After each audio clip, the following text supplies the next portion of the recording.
माझा पहिला विमानाचा प्रवास.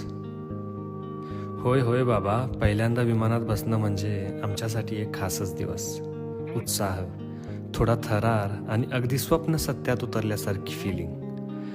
बोर्डिंग पास हातात घेतल्यापासून हृदयाच्या ठोक्यांची गती वाढली होती. मोठं विमान समोर पाहूनच पहिल्यांदा असं वाटलं, अरे आपण खरंच यातून उडणार आहोत का? टेक ऑफच्या क्षणी सीटला घट्ट पकडून बसलो होतो आणि पाहता पाहता विमान आकाशात झेपावलं. आजवर सह्याद्रीतले असंख्य सूर्योदय पाहिले, डोंगरांच्या कड्यावर उभं राहून सोनेरी किरणांनी आसमंत उजळताना अनुभवले. पण हा सूर्योदय काहीतरी वेगळाच होता. खिडकीतून पाहिलं तर आकाशात एक जादू होती. केशरी सोनेरी रंगांनी न्हालेलं आकाश आणि त्याखाली पांढऱ्या शुभ्र ढगांची अंथरुणं. क्षणभर वाटलं हे ढग नाही, स्वर्ग आहे. त्या क्षणी जाणवलं, हा प्रवास एका ठिकाणाहून दुसऱ्या ठिकाणी जाण्याचा नाही,